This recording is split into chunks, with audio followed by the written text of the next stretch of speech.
Bunda Rozita Ibrahim datang rumah kakak angkat yang merupakan seorang doktor. Dalam rumah ada klinik, dekat tingkat atas pula ada madrasah, tempat belajar.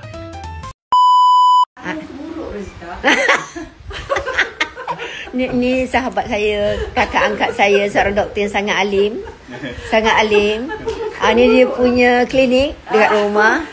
So kalau anda yang kat sini tempat pembelajaran.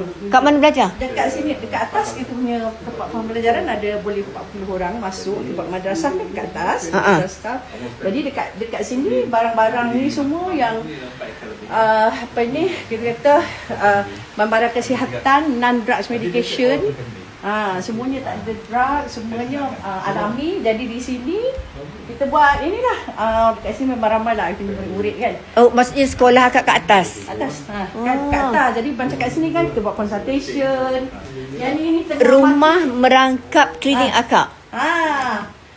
Apa ni tengah dia tengah buat kertas pemeriksaan. Lepas tu sini kan rumah saya ni batu tau dekat